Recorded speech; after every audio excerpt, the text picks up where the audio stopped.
بدماش اس کے گنڈے ساتھی وہاں موجود تھے، کھڑے ہو گئے، ہنگامہ کیا اور حضور پاک صلی اللہ تعالیٰ علیہ وسلم کو پکڑ کر کے کھینچا۔ ابو جہل نے مارا بھی، رسول پاک صلی اللہ علیہ وسلم پر ہاتھ اٹھایا۔ نبی پاک صلی اللہ تعالیٰ علیہ وسلم کو اس دن قریش کے لوگ اور بھی تھے، کسی نے کچھ کہا نہیں۔ حضور وہاں سے حرم شریف سے باہر نکل کر کے آئے اپنے گھر کی طرف۔ یہ وہ دور ہے جب رسول اللہ کے چچا امیر حمزہ ابھی ایمان لائے نہیں تھے۔ امیر حمزہ ایمان لائے ہوئے نہیں تھے، لیکن پہلوان آدمی تھے، مکہ والے ڈرتے تھے ان سے۔ وہ شکار کے لیے گئے تھے، شکار سے واپس آ رہے تھے، راستے میں کسی نے پکڑ کر کہا، حمزہ آج تمہارے یتیم بھتیجے محمد کو ابو جہل نے مارا پیٹا ہے اور کوئی بچایا نہیں۔ تو رشتہ داری کی جو غیرت تھی وہ جاگ گئی۔ کہا اس کی ہمت کیسے ہوئی کہ محمد کی طرف ہاتھ اٹھائے؟ یہ کون کہہ رہے؟ حمزہ کہہ رہے۔ اور گھر نہیں گئے، رسول پاک کے پاس نہیں گئے، سیدھے حرم شریف میں آئے۔ دیکھا تو خبیث مردود ابو جہل بیٹھا ہوا تھا، ٹھٹا مار کر ہنس رہا تھا لوگوں کے درمیان۔ اس مجمع میں سے جا کر کے ابو جہل کو پکڑ کر کے کھینچا لائے حمزہ، امیر حمزہ، اور اس کو ہاتھوں سے اور لاتوں سے خوب گھونسے مارا، اور اس کے بعد کہا، خبردار، کیا تو نے یہ سمجھ لیا کہ محمد کے سارے رشتہ دار مر گئے؟ کبھی اگر محمد کی طرف اس کے بعد آنکھ بھی اٹھایا تو میں آنکھ پھوڑ دوں گا۔ میں اپنے بھتیجے محمد کا کفیل ہوں صلی اللہ علیہ وسلم۔ یہ ابو جہل کو مارا پیٹا، محبت تھی بھتیجے کی، لیکن ایمان نہیں تھا، ایمان لائے ہوئے نہیں تھے۔ مارا پیٹا اور اس کے بعد آئے، دیکھتے ہیں اب میرے بھتیجے محمد صلی اللہ علیہ وسلم کا کیا حال ہے، اب دیکھنے کے لیے آئے۔ رسول پاک صلی اللہ علیہ وسلم ایک جگہ بیٹھے ہوئے تھے، امیر حمزہ آئے، کہا، اے محمد، مجھے سننے میں آیا کہ ابو جہل نے آپ کو مارا ہے، غم مت کرنا، میں بدلہ لے لیا، میں تمہارے دشمن کو خوب مار کر کے آیا ہوں۔ حضور پاک صلی اللہ علیہ وسلم چہرہ نہیں اٹھایا، سنتے رہے، بات سنتے رہے، چہرہ نہیں اٹھایا۔ امیر حمزہ کہتے رہے، اب زیادہ غم مت کرو، مسکراؤ، ہنس دو۔ رسول پاک صلی اللہ علیہ وسلم ان کی طرف نہیں چہرہ اٹھایا۔ پھر جب امیر حمزہ نے بار بار کہا تو اب سننے کی بات ہے، اب سننے کی بات ہے۔ محمد عربی صلی اللہ علیہ وسلم، میرے آقا کا دل کیا تھا؟ حضور چہرہ اٹھاتے اور کہتے ہیں، میرے چچا حمزہ، آپ مجھے خوش دیکھنا چاہتے ہیں؟ آپ مجھے ہنستا مسکراتا دیکھنا چاہتے ہیں؟ امیر حمزہ نے کہا، ایک بار مسکرا دو۔ رسول پاک صلی اللہ علیہ وسلم نے فرمایا، اے میرے چچا حمزہ، آپ نے بدلہ تو لے لیا، اس کو مار کے آئے، لیکن میرے لبوں پر ہنسی اس وقت آئے گی جب آپ کلمہ طیبہ پڑھیں گے، آپ کے اندر ایمان آ جائے۔ امیر حمزہ نے اس دن پکار کر کہا، اشہد ان لا الہ الا اللہ واشہد ان محمد رسول اللہ۔ وہ کہتے ہیں دنیا کا کوئی عام انسان ہو تو اپنے دشمن سے بدلہ لیتی خوش ہو جاتا۔ امیر حمزہ کہتے ہیں اس دن میں جان لیا کہ اللہ کے سچے رسول ہیں، اپنے نفس کے لیے نہیں جیتے بلکہ اللہ کے بندوں کے لیے، ان کی ہدایت کے لیے میرے آقا یہاں پر آئے۔ عزیزان گرامی وقار، اس رسول پاک صلی اللہ علیہ وسلم کو امت کی فکر تھی، اور یہی بزرگوں میں بھی رہا، یہی بزرگوں میں بھی رہا۔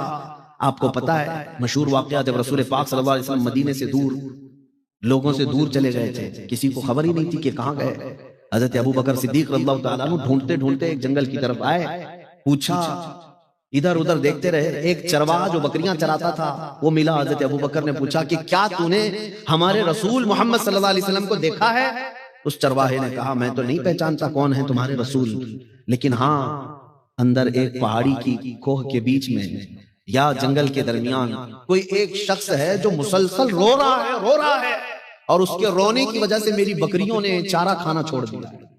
کون ہے؟ حضرت ابو بکر صدیق کہتے ہیں، میرا دل پکار کر کہنے لگا، اس طرح رونے والا کوئی اور نہیں، یہ صرف میرے مصطفیٰ کریم صلی اللہ علیہ وسلم۔ گئے، جا کر دیکھا، یقیناً میرے آقا صلی اللہ علیہ وسلم تھے جو سجدے میں سر رکھ کر رو رہے تھے۔ کس بات پر رو رہے تھے؟ صرف اپنی امت کی فکر میں رو رہے تھے کہ اللہ میری امت مجھے نہیں پہچانتی، ان کی بخشش میرے حوالے کر دے۔ عزیزان گرامی وقار، جو نہ بھولا ہم غریبوں کو رضا، یاد اس کی اپنی عادت کیجیے۔ آج امت کے متعلق فکر لوگوں میں کم ہو گئی، اسی لیے ہمیں توڑ دیا گیا ہے، آج ہمیں بکھیر دیا گیا ہے۔ آپ کیا سمجھتے ہیں موریشیس میں بیٹھنے والے کو عرب کے مسلمان کی فکر نہیں کرنا چاہیے؟ ہندوستان کے مسلمان کو فلسطین کے مسلمان کی فکر نہیں کرنا چاہیے؟ میرے عزیزوں، پوری کائنات کے جو مسلمان ہیں وہ ایک جسم کی طرح ہیں، ایک پارٹ کو تکلیف ہو تو پورے جسم میں بخار آتا ہے۔ میرے آقا صلی اللہ علیہ وسلم نے فرمایا، ہر ایک کے دل میں یہ فکر ہو، ہر ایک کے دل میں یہ احساس ہو، چاہے جتنی بھی دور رہتا ہے، وہ کالا ہے کہ گورا ہے، ناٹا ہے کہ لمبا ہے، لیکن ہے تو میرے رسول کا امتی۔ یہ رشتہ تمہارے دلوں کے اندر جب آ جائے گا، بیداری آ جائے گی، پھر دیکھنا انقلاب آئے گا۔ آپ کو پتا ہے میں ہندوستان کی بات کر رہا ہوں، ہندوستان میں سب سے پہلے لشکر لے کر کون آیا؟ سرکار غریب نواز رضی اللہ تعالیٰ عنہ تو بہت بعد میں، سن 90 ہجری 90 ہجری میں حضور کی وفات کے 80 سال بعد ہندوستان میں 10,000 کا لشکر لے کر سب سے پہلے آنے والا جو شخص تھا وہ محمد بن قاسم، اور ان کی ایج کیا تھی پتہ ہے؟ 19 سال کا جوان، 19 ایئرز، ٹین ایج کا نوجوان، اور 10,000 کا لشکر لے کر کے آیا تھا۔ کیوں آیا تھا پتہ ہے آپ کو؟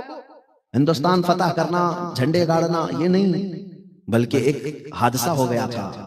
کچھ عورتیں مسلمان حج کے لیے جا رہی تھیں، اور اس وقت وہاں ایک راجہ تھا، راجہ دابر سنگھ، اس کے گنڈوں نے یہ عورتوں کو قید کر لیا، ان کا مال لوٹ لیا، ان کی عزت پر حملہ کیا۔ تو عورتیں پکار کر کہنے لگی کوئی ہے ہمارا بھائی جو ہماری مدد کو آئے۔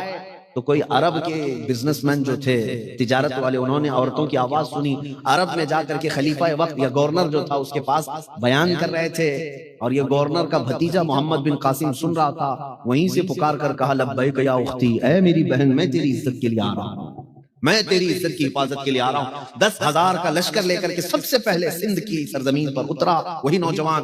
اس نے راجہ دابر سنگھ کو چیلنج کیا، کہا ان عورتوں کو آزاد کرو، ان کی عزت پر جنہوں نے حملہ کیا انہیں گرفتار کرو، ان کا مال چھوڑو، وہ حج پر جا رہی تھی۔ راجہ کو نشہ تھا، کہا 19 سال کا لڑکا مجھے چیلنج کر رہا ہے، میرے پاس 1 لاکھ سے زیادہ کی فوج ہے۔ اس نے کہا میں تیرے مطالبے نہیں مانوں گا۔ تب محمد بن قاسم نے کہا جب ہمارے مطالبے نہیں مانے گا تو محمد کے غلاموں کے جوہر دیکھنے کے لیے تیار ہو جا، اس لیے کہ وہ نوجوانوں نے جس جگہ میدان میں قدم رکھا اللہ کی مدد ان کے ساتھ تھی، وہ رسول پاک کی امت کے لیے چلتے تھے۔ پھر جنگ ہوئی 3 دن سے زیادہ نہیں، 3 دن کے اندر یہی 10,000 کا لشکر محمد بن قاسم کا وہ راجہ دابر سنگھ کی فوج کو ایسا تہس نہس کر دیا کہ راجہ بھی گرفتار ہو کر کے آیا، گنڈے بھی گرفتار ہو کر کے آئے، سب تہس نہس۔ عورتوں کو عزت دی گئی۔ اس کے بعد محمد بن قاسم نے اسلام کا پرچم لہرایا، سب سے پہلے پرچم اسلام لہرایا، لیکن ظلم کے ساتھ نہیں، وہ ظلم کو ختم کرنے آیا تھا۔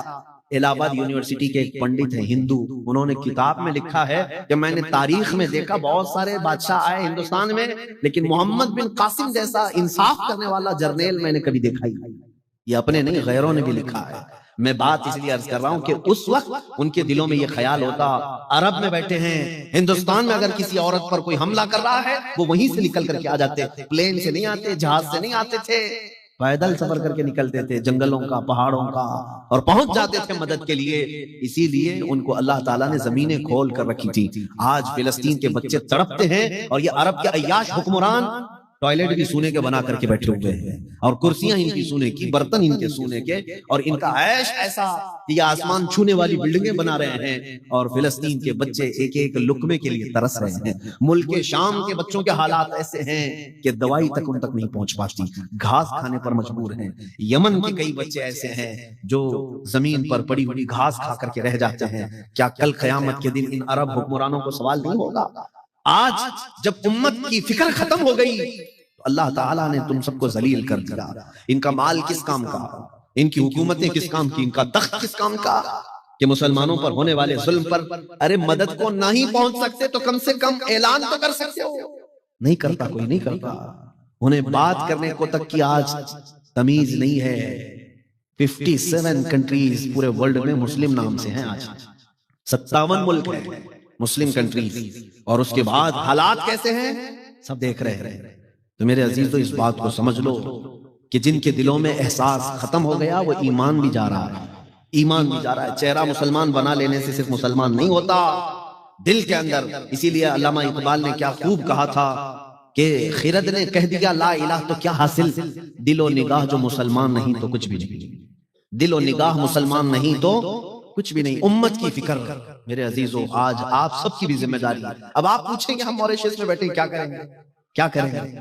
میں آپ کو بتاؤں، یہاں بیٹھ کر کے رات کے وقت کھانے کا وقت آتا ہے، دسترخوان پر اچھی اچھی نعمتیں سجتی ہیں، گوشت بھی پکا ہے، بریانی بھی پکی ہے، لذیذ کھانے پکے ہیں۔ میں روز کی بات نہیں کر رہا ہوں، کسی دن اگر ایسا ہو گیا تمہارے، ایک دن بھی اگر زندگی میں ایسا آیا دسترخوان پر کھانے رکھے ہیں، لیکن ہاتھ بڑھنے سے پہلے تمہیں ملک شام کے، یمن کے، عراق کے، فلسطین کے یتیم بچے یاد آ گئے اور تم نے ہاتھ اٹھا لیا، آنکھوں میں آنسو آئے، اللہ تمہارا یہ عمل بھی دیکھ رہا ہے، اللہ تمہارا یہ عمل بھی دیکھ رہا ہے۔ بارگاہ الہی میں یہ تو کہہ سکتے ہو کہ مولا حالات مجھے وہاں تک پہنچنے نہیں دیتے، لیکن دل میرا روتا ہے مولا تیرے حبیب کی امت پر رحم فرما۔ اگر تم نے اتنا بھی کہہ دیا تو یہ بھی فکر امت ہے، یہ بھی امت کی فکر ہے کہ اگر تم اپنے گھر میں بیٹھ کر کے بھی ان کا درد کا احساس کرتے ہو، آنکھیں بھیگ جاتی ہیں، اللہ تمہارا یہ عمل بھی دیکھ رہا ہے۔ میرے عزیزو، ایسا تو نہ ہو کہ ادھر بچوں کی چیخیں نکل رہی ہیں۔ میں خود عراق میں ہر سال جاتا ہوں، بغداد شریف 11ویں میں، اور کبھی سال میں 2 مرتبہ ہوتا ہے۔ وہاں کے مقامی لوگوں سے تعلقات ہو گئے، کئی ہمارے دوست ہیں وہاں کے ساتھی، وہ کہتے ہیں کئی مرتبہ ایسے حالات آئے کہ جنازہ اٹھانے کے لیے 4 لوگ بھی نہیں ملتے، 2 لوگ لے کر کے جنازہ چل پڑتے ہیں۔ اتنے جنازے۔ بغداد میں ایک میدان تھا جس میں پہلے لوگ فٹ بال کھیلتے تھے، اور چند سالوں کے بعد جا کر کے دیکھ رہے تو میدان پورا قبروں سے بھر گیا، کوئی فٹ بال کا میدان نہیں ہے۔ اتنی قبریں، موت عام ہو گئی۔ میں 3-4 سال پہلے، لاک ڈاؤن سے پہلے کی بات کر رہا ہوں، 11ویں شریف ہم تو اپنے گھروں میں خوب پکا کے کھاتے ہیں اور ثواب سمجھتے ہیں۔ میرے عزیزوں، پہلے سے پیٹ بھرا ہوا ہے، پھر کھا کر کے کون سا ثواب؟ انٹرٹین کرتے ہو نیاز کے نام پر، ہاں کھانا کھلانا ثواب ہے، لیکن کس کو؟ جس کے گھر میں پہلے سے کھانا بنتا ہے اسی کو کھلا کے ثواب۔ اس تک ہمارا کھانا ہی نہیں پہنچتا جس کے گھر میں روٹی بھی نہیں بنتی۔ غریب اور مسکین کو کھلانے کا حکم اسلام میں ہے، پیٹ بھرے ہوئے لوگوں کے لیے نہیں ہے۔ ان کا تو پہلے سے پیٹ بھرا ہے، ان کے پاس کھانا پہلے سے ہے۔ ہمارے نیاز کا سسٹم کیا ہے، لنگر کا سسٹم کیا ہے؟ سارے وہی لوگ کھاتے ہیں جن کے گھر میں 4 ٹائم کھانا بنتا ہے، اور نیاز کھاتے ہیں، اور نیاز کرنے والے سمجھتے ہیں بہت ثواب کا کام ہے، بہت ثواب کا کام ہے۔ میرے عزیزو، ثواب کا کام سرکار غوث اعظم عبد القادر جیلانی رضی اللہ تعالیٰ عنہ فرماتے ہیں سب سے نیک کام بھوکوں کو کھلانا، ننگوں کو پہنانا۔ بات سمجھیں، دونوں کو مکس کر کے بتایا گیا، بھوکوں کو کھلانا، ننگوں کو پہنانا۔ یہ دونوں کو جمع کر کے کیوں کہا گیا؟ اس لیے کہ وہی بھوکے کو کھلاؤ جس کے پاس کپڑے پہننے تک کی بھی نوبت نہیں ہے، جس کے پاس اتنا مال بھی نہیں۔ وہ زمانے کی بات ہے، لیکن آج اگر غریب ملتا ہے تو اسے کھلائیں، نہیں تو ان تک اپنا مال پہنچائیں۔ میں جو بات کر رہا تھا کمپلیٹ کرتا ہوں۔ 4 سال پہلے ہم وہاں پر جا کر 11ویں جو کرتے اپنے کھانے کے لیے 1 مرتبہ بنا لیتے ہیں، ٹھیک، لیکن باقی سارے بکرے ذبح کر کے ریفیوجی کیمپ میں، جہاں پر جنگ میں جن کے گھر تباہ ہو گئے ان کے گھروں پر جاتے ہیں، گوشت کے ٹکڑے تقسیم کرتے ہیں۔ بہت سارے لوگ کرتے ہیں، ہم بھی گئے تھے۔ میں یہ تجربہ آپ کو بتا رہا ہوں، آنکھیں آج بھی ہماری ڈبڈبا جاتی ہیں جب گوشت کے ٹکڑے لے کر ہمارا ڈرائیور پہنچا۔ وہاں بچوں کو اعلان، پوری جھوپڑیاں لگی ہوئی تھی کہ لوگوں گوشت آ گیا ہے تمہارے گھر۔ سارے گھروں سے بچے عورتیں سب نکل آئے، ہمارے ہاتھوں سے وہ گوشت ایسے چھین کر کے بھاگتے تھے جیسے کوئی چیل کوے چھین کے بھاگتا۔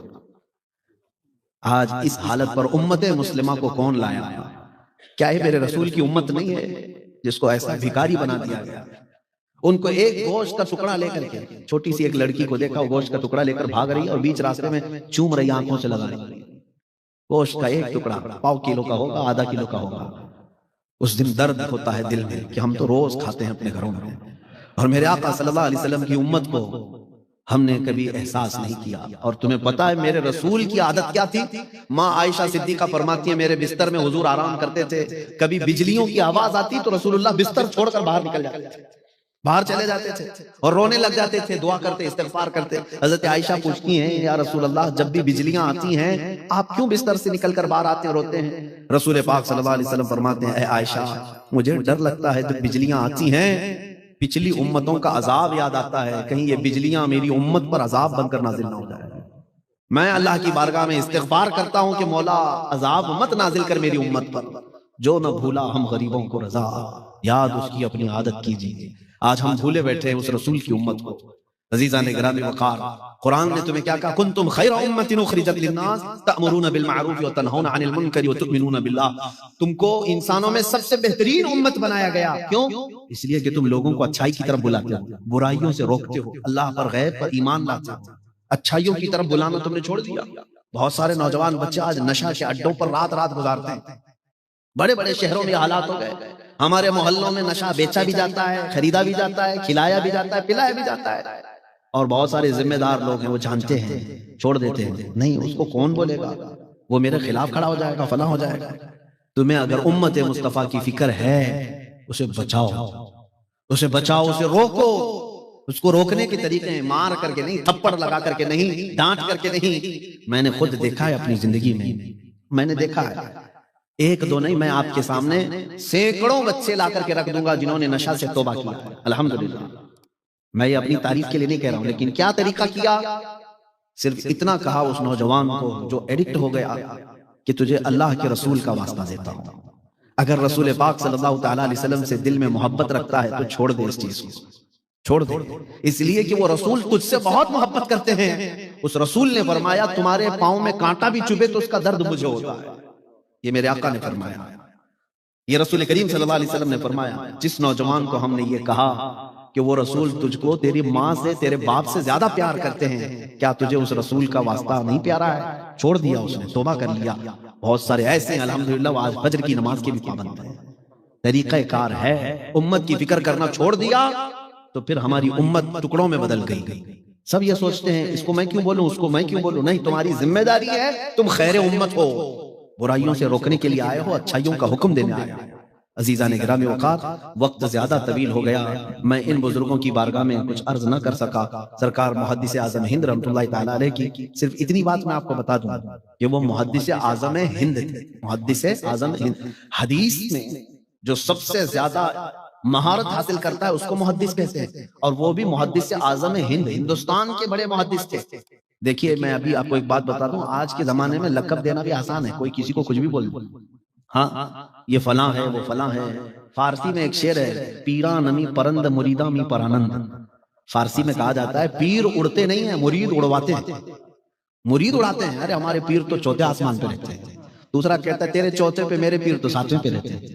پیر کے بارے میں مرید جو ہے نا اڑاتے رہتے ہیں، لقب مرید جو چاہے دیتے رہتے ہیں۔ ایک مرید کہتا ہے میرے پیر تو اجمیر میں نماز پڑھتے ہیں لیکن رہتے یہاں ہیں، دوسرا کہتا ہے نہیں میرے پیر تو مکہ مدینے میں پڑھتے ہیں رہتے یہاں ہیں۔ ہاں یہ بہت سارے لوگوں میں مقابلہ ہوتا رہتا ہے۔ میں ان سے کہتا ہوں تمہارے پیر نماز ہی نہیں پڑھتے، نہ مکہ میں نہ مدینے میں نہ اجمیر میں، بیٹھ کے یہاں کھاتے رہتے ہیں، ان سے کہو کھانا بھی وہیں کھا کے آ جائے۔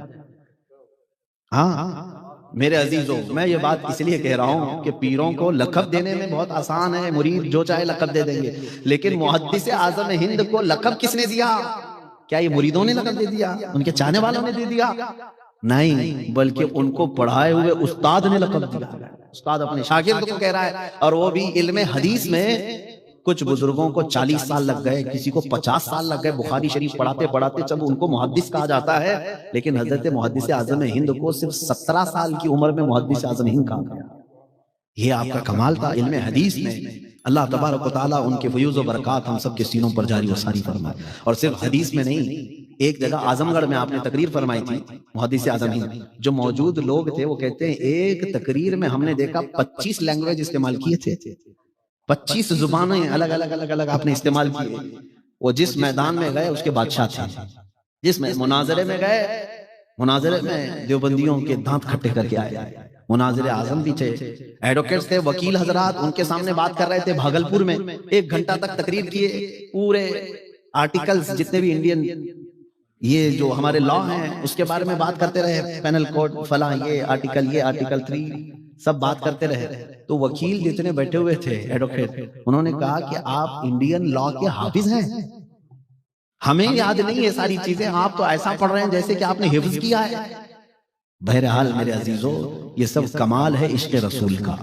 جو بندہ اپنے آپ کو رسول اللہ کے لیے وقف کرتا ہے، دنیا کے سارے علوم اس کو صدقے میں دے دیے جاتے ہیں۔ اعلیٰ حضرت نے بھی یہی فرمایا، بچپن میں مجھے میتھمیٹکس پڑھنے کا، منطق اور فلسفی پڑھنے کا شوق تھا، کتابیں لے کر بیٹھتا تھا۔ میرے والد گرامی حضرت علامہ نقی علی خان صاحب آئے، دیکھا میں یہ میتھمیٹکس حساب کی کتابیں پڑھ رہا ہوں، تو انہوں نے میرے ہاتھ میں سے کتابیں لے لی، کہا احمد رضا یہ سب کیا پڑھ رہا ہے، رکھ۔ کہا علم حدیث پڑھ، رسول اللہ کے دین کی یعنی فقہ پڑھ، حدیث پڑھ، اور وہ حدیث اور فقہ کے صدقے میں اللہ سارے علوم یوں ہی تجھے عطا کر دے گا۔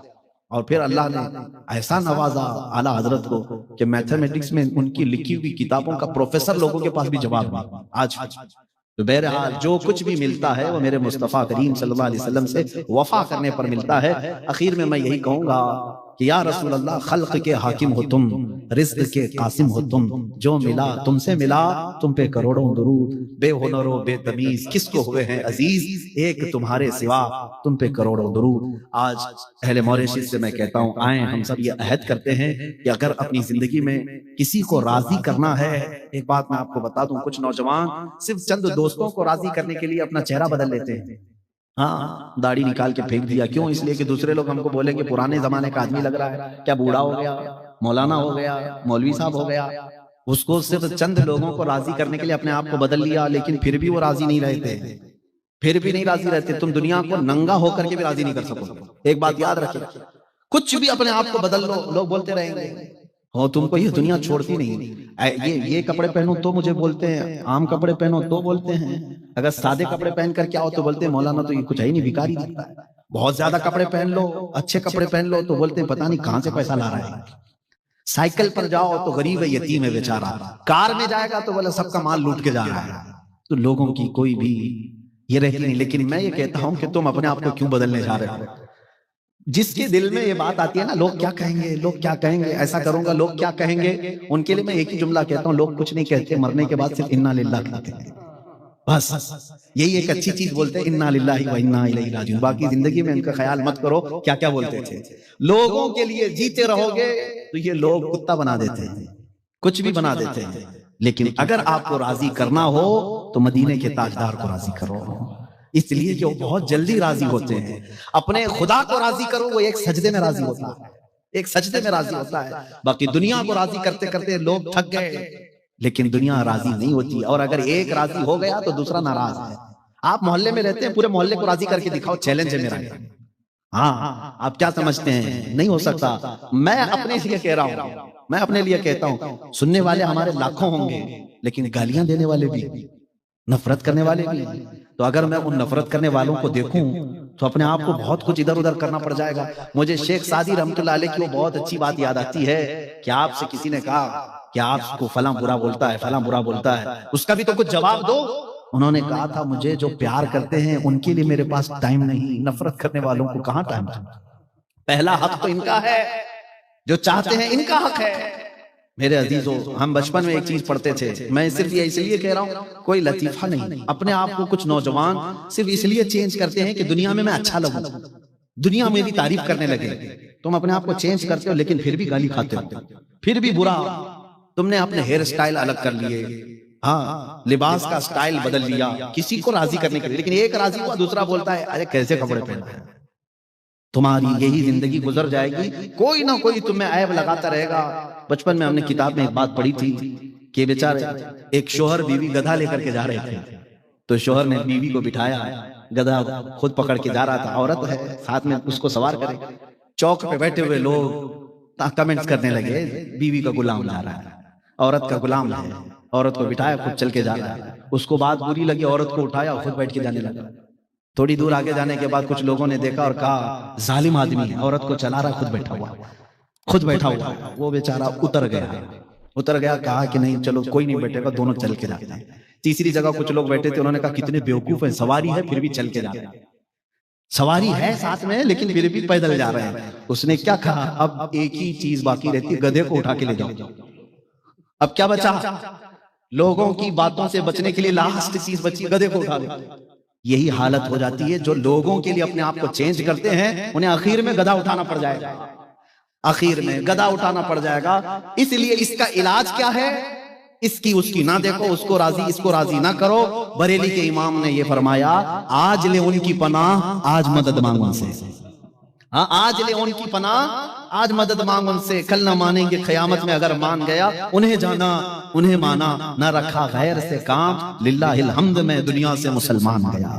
تمہارے جسم پر کپڑے پھٹے ہوئے ہوں، پیوند لگا ہوا ہو، بال الجھے ہوئے ہوں، لیکن رسول کے لیے جیتے تھے، وہ رسول پاک کبھی یہ نہیں کہتے کہ اس کے کپڑے پھٹے ہوئے ہیں، اس کا جسم فلاں ہے۔ حضرت صہیب رومی یہ مکہ مکرمہ سے آ رہے تھے، ان کے ماں باپ کافر تھے، ان کو کہا تھا کہ ہم پورے مال سے تمہیں آگ کر دیں گے، انہوں نے کہا مال پورا لے لو۔ باپ نے گنڈوں کو لگایا یہ جب مدینے جائے گا اس کو مارنا، گنڈے آئے بیچ راستے میں بہت مارا، ان کی آنکھ پھٹ گئی، ناک پھٹ گئی، گھٹنے ٹوٹ گئے، لیکن پھر بھی وہ واپس مکہ جانا نہیں چاہتے تھے، مدینہ آنا چاہتے تھے، ہجرت کر کے۔ جوانی کا وقت ہے، یہاں تک کہ ماں جو سب سے زیادہ بچوں سے پیار کرتی ہے، ماں نے کیا کہا تھا پتہ ہے صہیب، تیرے جسم پہ جو کپڑے ہیں نا وہ ہمارے کمائی کے، ہمارے پیسوں کے، وہ کھول کے دے دے۔ انہوں نے کپڑے بھی کھول کے دے دیے، ٹاٹ گونی کا لباس اوڑھ لیا، کانٹے لگا لیے، اور ایسے ہی چل کر کے مدینے آئے تھے۔ کتنا لمبا سفر کر کے جب مدینے پہنچے، صحابہ کہتے ہیں رسول پاک صلی اللہ علیہ وسلم مسجد نبوی سے نکل کر کے گردن اونچی کر کر کے کسی کا انتظار کر رہے تھے۔ صحابہ نے پوچھا یا رسول اللہ کوئی قافلہ آ رہا ہے؟ حضور نے فرمایا نہیں، میرا دیوانہ آ رہا ہے، میرا ایک دیوانہ آ رہا ہے. جب لوگوں نے دیکھا وہ دیوانہ کون تھا, وہ حضرت صہیب تھے. جب وہ قریب آئے, میرے آقا صلی اللہ علیہ وسلم نے سب سے پہلے کیا کیا, ان کو سینے سے سینہ لگایا اور اپنی چادر اٹھا کر ان کو پہنا دیا. اور جانتے ہیں حضرت صہیب زندگی بھر پھر اس چادر کو کبھی ہٹاتے نہیں تھے. جب ان کی موت قریب آئی تب لوگوں کو اعلان کیا, اے لوگوں میرے جسم پر کچھ ہو یا نہ ہو, میری قبر بھی یہ چادر ضرور ہونی چاہیے. اس لیے کہ جب میری ماں نے میرے کپڑے لے لیے تھے, اس وقت اگر مجھے کسی نے کپڑے پہنائے ہیں تو تاجدار مدینہ کی ذات ہے.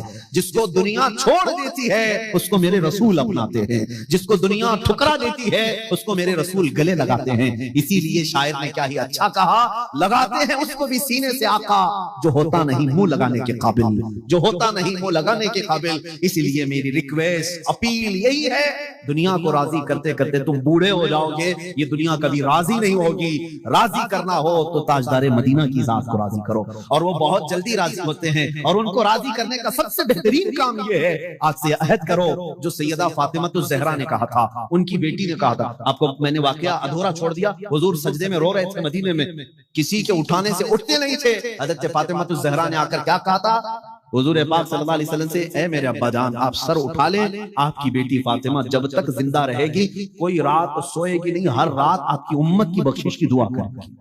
رسول پاک راضی ہو گئے, اللہ کے رسول راضی ہو گئے. کیا بات کیا, امت کی دعا کروں گی.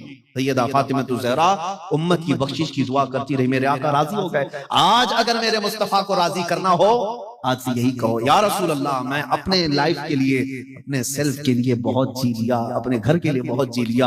اے اللہ کے حبیب اب میں زندہ رہوں گا, پل پل ہر دن آپ کی امت کا خیال کروں گا, آپ کی امت کی فکر کروں گا. جہاں طاقت ہوگی پہنچ کر کے, جہاں نہیں ہوگی دعاؤں سے آپ کی امت کی بھلائی کرتا رہوں گا, اور اللہ کی بارگاہ میں بھیک مانگتا رہوں گا. آؤ میرے آقا راضی ہو جائیں گے. مجھے یقین ہے کہ آج کے اس عرس میں انشاءاللہ العزیز جب ہم دعا کریں گے میرے آقا کی بارگاہ میں, میرا وجدان یہ کہتا ہے کہ جس کا دل مچل جائے آج کی رات خوش نصیبی کی ہو سکتی ہے, کسی کی خواب میں میرے آقا ضرور تشریف لائیں گے. جس کا دل مچل کر کے یہ کہے, اے اللہ کے رسول میں سوؤں گا تو آپ کی امت پر دعا کر کے سوؤں گا, اٹھوں گا تو آپ کی امت کی فکر کرتے ہوئے اٹھوں گا. جب امت کا خیال کرنے لگو گے وہ رسول خود تشریف لائیں گے. آئیں دعا کرتے ہیں, یا رسول اللہ میں مجرم ہوں آقا مجھے ساتھ لے لو, کہ رستے میں ہیں جا بجا تھانے والے, چمک تجھ سے پاتے ہیں سب پانے والے. میرا دل بھی چمکا دے, میرا دل بھی چمکا دے, میرا دل بھی چمکا دے چمکانے والے. برستا نہیں دیکھ کر ابر رحمت, پدوں پر بھی برسا دے برسانے والے. یا رسول اللہ تو جو چاہے تو میل میرے دل کے دھلیں, کہ خدا دل نہیں کرتا کبھی میلا تیرا. تیرے ٹکڑوں پہ پلے غیر کی ٹھوکر پہ نہ ڈال, جھڑکیاں کھائیں کہاں چھوڑ کے صدقہ تیرا. تیرے قدموں میں جو ہیں غیر کا منہ کیا دیکھیں, کون نظروں میں جچے دیکھ کے تلوا تیرا. یا رسول اللہ ابھی وہ امی فدا کا آقائی و مولائی, بے ہنر و بے تمیز کس کو ہوئے ہیں عزیز, ایک تمہارے سوا تم پہ کروڑوں درود. گندے نکمے کمی مہنگے ہیں کوڑی کے تین, کون ہمیں پالتا تم پہ کروڑوں درود. اس کے بعد رفادہ, یہ ایک ذمہ داری ہے. جو حاجی آیا کرتے ان کو پیسوں کی ضرورت ہوتی, کہیں دور دراز سے سفر سے آئے ہوتے ان کی مالی مدد کی ضرورت ہوتی, وہ ایک خاندان کے ہاتھ میں دے دیا گیا. یہ رفادہ ایک منسٹری کا نام ہے, وہ اس منسٹری کے ذمہ دار ایک قبیلے کو بنایا.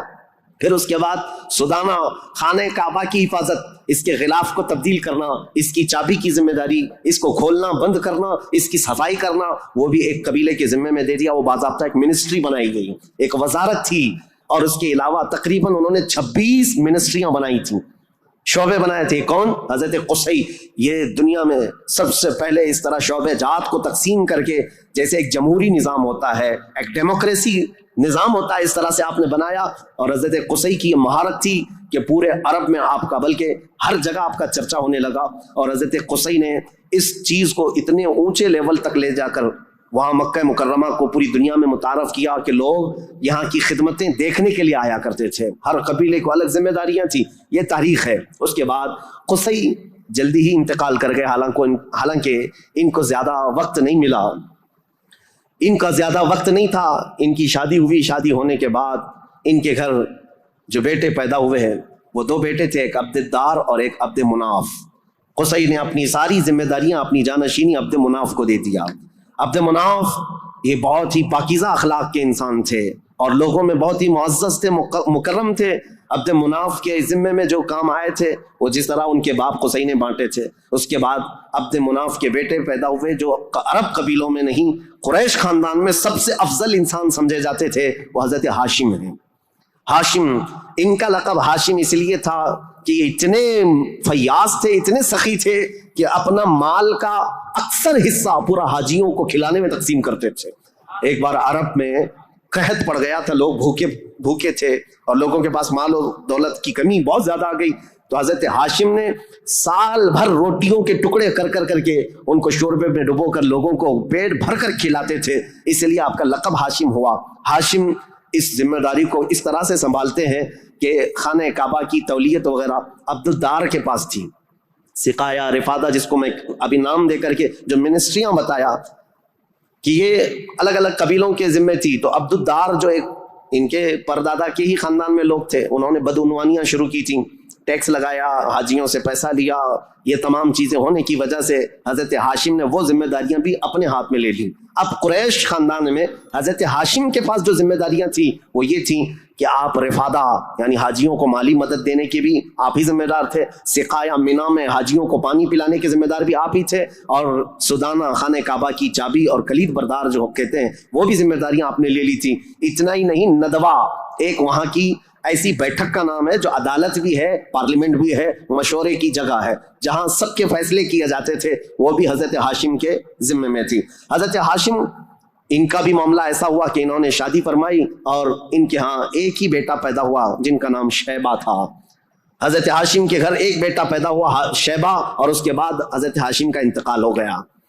شیبہ بچپن میں ہی اپنے باپ سے محروم ہوئے، اور ان کے چچا تھے مطلب، جن کا نام تھا، ہاشم کے بھائی، سگے بھائی تھے۔ مطلب نے یہ شیبہ کو گود لے لیا اور پرورش کی، اور اتنی اچھی پرورش کی کہ لوگ جو ہے شیبہ کو ان کے اصلی نام کی بجائے مطلب کا غلام یا مطلب کا بیٹا کہتے ہوئے عبد المطلب ہی کہنے لگ گئے۔ یہ عبد المطلب میرے آقا صلی اللہ تعالیٰ علیہ وسلم کے سگے دادا ہیں، عبد المطلب، ان کا اصل نام شیبہ ہے۔ اب یہ خانہ کعبہ کی تولیت کی ذمہ داری سب سے لمبے عرصے تک سنبھالنے والے یہی ہیں، کافی لمبا ٹائم ان کو ملا۔ عبد المطلب کے زمانے میں ہی وہ اصحاب فیل کا واقعہ پیش آیا جو ابرہہ بادشاہ خانہ کعبہ کو ڈھانے آیا تھا، یہ حضرت عبد المطلب کے زمانے میں پیش آیا۔ حضرت عبد المطلب کے بھی تقریباً کافی اولاد ہوئیں، بیٹے ہوئے، 12 کے قریب ان کی بھی اولاد ہوئیں۔ آپ نے ایک منت مانی تھی کہ اگر میں اپنے سارے بچوں کو جوانی کے حالت میں دیکھ لوں تو ان میں سے ایک بیٹا اللہ کی راہ میں قربان کر دوں گا۔ جب سارے بچے آپ کے جوان ہو گئے تو حضرت عبد المطلب خانہ کعبہ کے پاس گئے، اور اس کے بعد آپ نے قرآن اندازی کی اپنے بیٹوں کے نام نکال کر کے کہ کس بیٹے کا نام نکلے گا جس کو قربان کیا جائے۔ تو آپ نے جب قرآن اندازی کی تو آپ کے چھوٹے بیٹے حضرت عبداللہ کا نام نکلا، قربانی کے لیے حضرت عبداللہ کا نام نکلا۔ حضرت عبد المطلب کے وہ سب سے زیادہ محبوب تھے، نور نظر تھے۔ آپ نے سارے لوگوں سے مخاطب ہو کر کے کہا کہ اس مسئلے کو کیسے حل کریں، تو سارے لوگوں نے کہا کہ اللہ رب العزت کے معاملات اللہ کے حوالے اس کو چھوڑ دو۔ پھر آپ نے خواب میں دیکھا کہ اس کا معاملہ ایسا ہے کہ اپنے اس نور نظر محبوب بیٹے کی قربانی کی بجائے ان کی جگہ 100 اونٹ قربان کر دیے جائیں، تو 100 اونٹ قربان ہوں گے لیکن آپ کے بیٹے کی قربانی بھی مان لی جائے گی کہ آپ نے بیٹے کو بھی قربان کیا۔ آپ نے حضرت عبداللہ کی جگہ پر 100 اونٹ قربان کیے۔ اسی لیے تو میرے آقا صلی اللہ علیہ وسلم نے ایک حدیث میں فرمایا ہے، انا ابن الذبیحین، اے لوگوں میں 2 ذبیحوں کا بیٹا ہوں، ایک ذبیح اسماعیل علیہ السلام ہے، دوسرے ذبیح میرے باپ عبداللہ ہے۔ یہ رسول اللہ صلی اللہ علیہ وسلم نے فرمایا کہ اب یہ حضرت شیبہ عبد المطلب، حضرت عبد المطلب جو خانہ کعبہ کی تولیت کو سنبھالتے رہے، یہ تاریخ یہاں تک آئی۔ آل اسماعیل ہیں، یہ اسماعیل علیہ السلام کی اولاد۔ تاریخ کو میں نے شروع کیا تھا حضرت ابراہیم علیہ السلام سے، پھر اب حضرت عبد المطلب رضی اللہ تعالیٰ عنہ خانہ کعبہ کی تولیت سنبھالتے رہے، اور اس کے بعد اپنے سارے بیٹوں کی شادیاں کی۔ ان میں اپنے چھوٹے بیٹے حضرت عبداللہ کی شادی آپ نے کہ ایک قبیلہ جو مدینہ طیبہ میں آباد تھا، وہب بن عبد مناف کا، ان کی بیٹی حضرت آمنہ سے کی، جو سب سے معزز قبیلے کی خاتون تھیں، پاکیزہ تھیں، طیبہ تھیں، طاہرات تھیں۔ رسول پاک صلی اللہ تعالیٰ علیہ وسلم کے والد ماجد عبداللہ نے حضرت آمنہ سے شادی کی۔ یہ شادی بھی بڑی مشہور شادی ہوئی کیونکہ حضرت عبداللہ کو کئی عورتیں دیکھتی تھیں اور شادی کی خواہش رکھتی تھیں۔ مکہ میں کئی لوگوں نے پیغامات دیے تھے، اور اس کے بعد جب حضرت آمنہ سے انہوں نے شادی کی تو ایک خاتون ہے جو حضرت عبداللہ کی شادی کے لیے بہت کوشش میں لگی تھی، انہوں نے حضرت عبداللہ کو دیکھا اور اس کے بعد کہا شادی کے بعد تمہاری پیشانی پر کوئی چیز چمکتی تھی وہ اب نظر نہیں آتی ہے، پہلے میں دیکھا کرتی تھی جس پر میں گرویدہ تھی میرے عزیزوں، وہ چمک اور وہ نور کوئی اور نہیں میرے مصطفیٰ کا نور نبوت تھا جو آدم علیہ السلام سے چلتا ہوا آیا ہے اور ان کے باپ حضرت عبداللہ تک آیا۔ پھر حضرت عبداللہ حضرت آمنہ سے نکاح کر کے رہ رہے تھے اور تجارت کی غرض سے آپ حضرت عبداللہ ملک شام کی طرف جا رہے تھے۔ درمیان میں جو یثرب علاقہ تھا آج کا وہ مدینہ المنورہ ہے، وہاں حضرت عبداللہ کو کچھ بیماریاں ایسی لگ گئیں، کیونکہ یثرب جو علاقہ ہے اس کو پہلے بیماریوں کا گڑھ کہا جاتا تھا، وہاں جو جاتا بیمار ہو جاتا تھا۔ اس وقت انہوں نے وہاں کا سفر کیا تھا اور بیماریاں لگ گئی اور آنے سے پہلے آپ کا انتقال ہو گیا، عبداللہ کا انتقال ہو گیا حضرت عبداللہ کا۔ اور پھر چند ماہ گزرے تھے، 6 مہینے کے بعد پورے عالم میں جو ایک عجیب کیفیت طاری تھی، عرب کی یہ تاریخ میں آپ کو بتا رہا ہوں کہ یہاں پر اب حالات کیا تھے۔ حضرت آمنہ کے گھر رسول پاک صلی اللہ تعالیٰ علیہ وسلم حمل سے ہیں، لیکن اس سے پہلے میں آپ پس منظر بتاتا ہوں، بیک گراؤنڈ بتاتا ہوں، دنیا میں کیا چل رہا تھا اس وقت، حالات کیسے تھے۔ اس کو میں ڈیوائیڈ کر کے اگر بتاؤں، سیاسی حالات اور مذہبی حالات۔ سیاسی حالات میں یعنی پالیٹکس کے اعتبار سے دیکھا جائے تو حکومت اور تسلط، قبضہ زیادہ کس کا تھا؟ اس دور میں سب سے بڑی 2 حکومتیں تھیں، ایک پرشین امپائر اور ایک رومن امپائر۔ روم کی حکومت اور فارس کی حکومت، ان دونوں کا بہت بڑا اثر و رسوخ تھا، پوری دنیا کی بات کر رہا ہوں، یہ سپر پاور طاقتیں تھیں۔ عرب میں بعض لوگ پرشین امپائر کے انڈر میں کام کرتے تھے، بعض لوگ رومن امپائر کے انڈر میں کام کرتے تھے۔ مذہب کے اعتبار سے ہم بعد میں بات کرتے ہیں۔ اب یہ حالات تھے کہ حکومت اور تسلط، قبضہ، سیاسی اثر و رسوخ سب سے زیادہ یہ 2 حکومتوں کا تھا، جس کی وجہ سے آئے دن نئی نئی جنگیں ہوتی تھیں۔ رومن امپائر یہ چاہتی تھی کہ دنیا پورا قبضہ کر لیں، پرشین امپائر یہ چاہتے تھے کہ پوری دنیا ہم قبضہ کر لیں۔ اس آڑ میں 2 سپر پاور کے ٹکراؤ میں پوری دنیا میں جنگیں روز روز چلتی رہتی تھی۔ یہ حالات تھے سیاسی۔ عرب لوگوں کی خود کی کوئی حکومت نہیں تھی، ان کی خود کی کوئی حکومت نہیں تھی، لیکن وہی مکہ مکرمہ سے جو ان کے خاندانی حالات کی سرداری چلتی تھی بس۔ لیکن دنیاوی حکومت کے اعتبار سے یہ لوگ پرشین امپائر کے انڈر میں کام کرتے تھے یا پھر رومن امپائر کے انڈر میں کام کرتے تھے۔ یہ 2 طرح کی حکومتیں چل رہی تھیں۔ اب مذہبی حالات کے اعتبار سے دیکھا جائے تو میں 4 حصوں میں تقسیم کرتا ہوں پوری دنیا کو، 4 حصوں میں۔ فارس، جس کو آج پرشیا کے ہیں آپ، ایران جو آج کے دور کا ہے، اس کی سرحدیں اور بھی بڑی تھیں، بلند تھیں۔ پرشیا یا جس کو اس وقت پرشین امپائر کہا جاتا ہے۔ مذہبی حالات کیا تھے ان کے؟ مذہبی حالات اتنے خطرناک تھے کہ ان کے ہاں شروع سے کبھی ایک خدا کا تصور آیا ہی نہیں۔ یہ شرک میں ہی مبتلا رہی قوم ہے، ہمیشہ بتوں کی، ہمیشہ آگ کی پرستش کرنے میں سب سے زیادہ مشہور قوم ہے یہ پرشیا کے لوگ، یعنی فارس کے لوگ۔ آگ کی پوجا میں ان کا کوئی نام ثانی نہیں تھا، 1000 سال تک ایک آگ کو بجھنے نہیں دیتے تھے لوگ۔ اس طرح کئی بت کدے تھے، کئی آتش کدے تھے۔ یہ فارس کے علاقے میں یہ حالات تھے کہ ایک خدا کا تو تصور ہی نہیں تھا، اور غلبہ ایسا تھا کہ جو حاکم ہوتا تھا اس کی عبادت کی جاتی تھی، جو مال والا ہے اس کے سامنے سجدے ہوتے تھے، جس کی طاقت ہے اس کے سامنے جھک جائے۔ یہ حالات پرشیا کے تھے۔ اور روما کے حالات کیا تھے؟ جو رومن امپائر ہے، روم، یہاں پر عیسائی زیادہ طور پر آباد، اس زمانے میں بھی تھے، پہلے سے بھی، کیونکہ عیسیٰ علیہ السلام کے بعد ان کے حواریوں کے ذریعے سے جو دین پھیلا وہ روما میں زیادہ تھا، جو آج کا اٹلی ہے، یونان ہے اور جارجیا وغیرہ کے علاقے، آج یہ سب رومن امپائر کے انڈر میں تھے، اور یہاں عیسائی زیادہ تھے۔ لیکن ایسے عیسائی کہ اصل عیسائی دین کو انہوں نے مسخ کر دیا تھا، ختم کر دیا تھا۔ جو دین الہی تھا، اللہ کا دین تھا، عیسیٰ علیہ السلام جو لائے تھے، اس کو انہوں نے اتنا خلط ملط کر دیا تھا کہ عیسیٰ علیہ السلام کے جگہ جگہ مجسمے، اسٹیچو بنائے ہوئے تھے۔ مریم علیہ السلام، سیدہ مریم رضی اللہ تعالیٰ عنہا کو انہوں نے ساتھ میں پوجنا شروع کر دیا۔ تثلیث کا عقیدہ، ٹرائنیٹی جس کو کہتے ہیں، 3 خداؤں کا تصور ان کے گھر میں رواج پا گیا تھا، پورے روما میں یہی تھا۔